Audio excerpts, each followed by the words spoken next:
What's going on? Ryan Troy back with another video for you today, and in this video I'll be doing my review on the Tamron 35-150 f2 to 2.8 lens. It is a variable aperture lens. Now, before today I had absolutely no plans on doing this review, or I should say before yesterday, because last night was when the problem happened. Okay, let me give you a short backstory. I want to cut out all the fluff, but I want you to be on the same page I am so you understand my frustration when it comes to this lens, okay?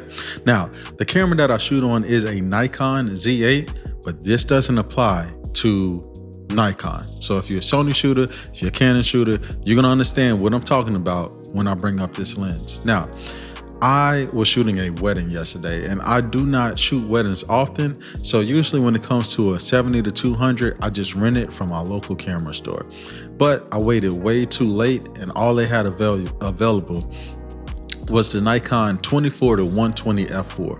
Now for me, that's fine. And the reason why is because the only time I really use the 2.8 on the 70-200 is if I'm doing like a shot where I'm like real close and just focused on one person, right? But when I'm doing group shots and stuff like that, where people talking to other people and things like that, I'm usually around f3.5, f4, f5.6, probably at the most, right? And I just bump up my ISO a little bit, right? So either way it goes, the 24-120 was absolutely no problem to me whatsoever, okay? But my camera store likes to put one of those little UV filter things on it so you don't scratch the lens up. But this one was on so hard that I couldn't get it off, and it had a little scratch on it. So I was like, nah. I hit my friend up that works at the camera store, and he told me just bring it in the next day, and that'll be good. Now that night I had a headshot session, so I used the 24-120. That little scratch didn't really get in the way, blown away like I am all the time when I use that lens. It is a very, very sharp lens, right? It is a S-line lens, as Nikon call their higher up lens, right? So when I went there, he said, hey, we could give you a display one to swap it out with, but since you're doing the wedding, you should check out this Tamron 35-150. And I have a lot of friends that do a lot of weddings, and they swear by this lens. To them, this lens is just like the best of the best. It is phenomenal. So I'm like, you know what? Let me go ahead on and just check this out. They don't have the 70-200, but with this, I can go wide and I can zoom, right? I was so excited to be able to do this. So get to the wedding. Now the wedding is inside, and then it is outside for the party, right? And as I'm shooting and I'm taking photos, I'm just like, I'm looking like, I'm not, like, it's not sharp. Like because disclaimer, I only have one third-party lens, and it is my Sigma 105 macro. It's a 2.8. I do all of my beauty with it. I swear by it. I'm telling you, that lens right here, right there set the bar when it came to Sigma for me. But what I'm realizing is when it comes to these lenses, and this is where Sony and Canon users will be able to understand what I'm saying, is these third-party lenses is just that. They will never ever in life make any type of lens that's better than some native RF glass or some native G Master glass. It's impossible.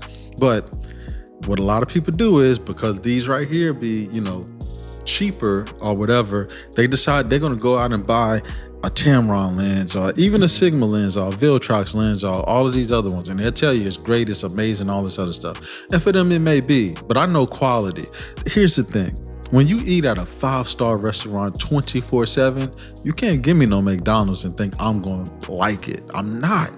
So if you dibble and dabble with some McDonald's, Burger King, and then every once in a while, if you do, go to a 5-star restaurant, hey, that's your jam. You may think McDonald's and Burger King is good, but all of my glass is S-line glass. All of my glass that I use is great. And I can tell when it comes to the photos. Now in my head, I'm just like, man, Nikon is just amazing. The color on this lens was even different. The color. So that's one thing that I'm always talking about, how great Nikon color is.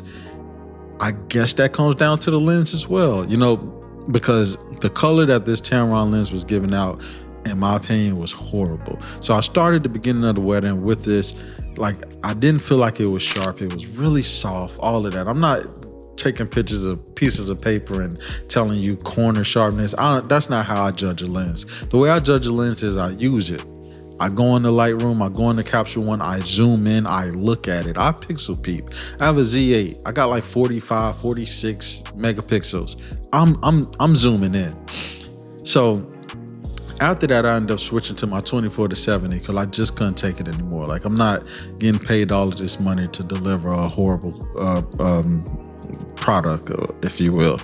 And immediately I saw a difference. The color, beautiful. The sharpness there. Like, every single thing about my 24-70, my Nikon native lens, doing exactly what it was supposed to do. So I came in here today ready to bash this lens. I was so ready to bash this lens. Like, who would buy a lens like this? Who, like, the wedding photographers, but like, what's the point? Buy a 70-200. Buy some native glass from your camera manufacturer. Don't go third party. Why? So I had a shoot today. Back like that, perfect. Oh, this is perfect, yeah. And with this shoot, I decided I needed to test this lens in other environments as well. Hold up. Perfect, hold up, don't move. I gotta make content out of this. Hold up. This lens blew my mind. I'm not even gonna sit here and lie.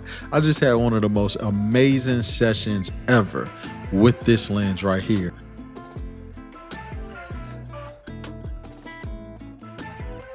And yeah, just like that. Close it up a little bit more for me. Yeah, just like that, chin down some. Perfect. I want you to, it was like he was going for the grab of the shades. Let me get you to like grab the sides of the shades here, something like that. Here's the thing. You know, before I say, oh my God, you got to buy this lens because I just had a great studio session, I want you to keep that part in mind. In the studio, I'm in a controlled environment. In the studio, I shoot anywhere from 6.3, I believe, to about f11 with f8 being my sweet spot.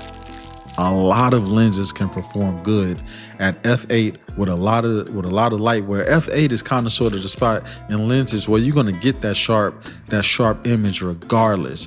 But it did phenomenal. Now, is it a reason why I prefer shooting with this over my 24-70 in the studio? Yeah, but what I'm starting to learn is once I push that 70 mark, which is why I really think I love that Sigma.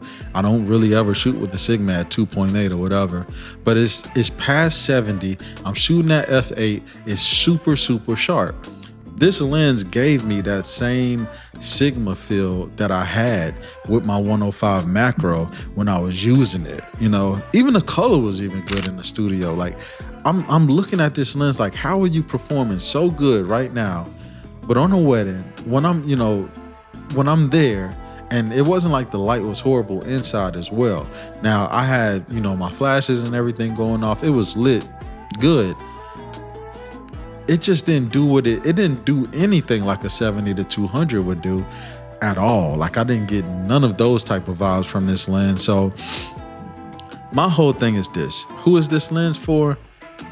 A cheap person. And it's not cheap. This lens isn't cheap. It's not like the 24-120 that I'm talking about from Nikon is cheaper than this. And I would still buy that lens, and that lens is way better than this. My opinion. What I want y'all to do, because I feel like there's going to be some wedding photographer that's going to tell me I'm tripping, tell me I'm wrong. That's fine. I want you guys to send me photos. Send me some sharp photos y'all took outside with this lens. I'm really curious to, and don't send it to me on Instagram and tell me, oh, well, Instagram, compressed it too much. I don't want to hear that. I don't want to hear that at all. Put it on your website. Send me your website. Give me a link to your website. I want no compression, no excuse. I want to see this lens be sharp outside, where the sun is behind, where the sun is in front. I want to see it sharp. And don't give me no f8 either. I don't want that. Give me 3.5. Give me 2.8. Give me 2. Give me anything. to change my mind when it comes to this lens, because I will never recommend this lens ever in life. And if you love it, I'm sorry. I'm like 5-star restaurant over here, okay? Keep on with your little McDonald's. You know, I can't wait to give this lens back. And if you think I'm being hard on it, I'm sorry. You know, people wonder why Nikon don't just put out a lens that could cover this. Because anytime you doing something like this, you can't expect greatness. 35-150, 2 to 2.8 on paper. This is beautiful, and that's why people run to it. They run to it for that part. What about the chromatic aberration? What about how it handles flare? They don't care about it. It's like that doesn't even exist to people. The only thing that exists is 35-150, 2 to 2.8. That's paper. That's what it looks like on paper.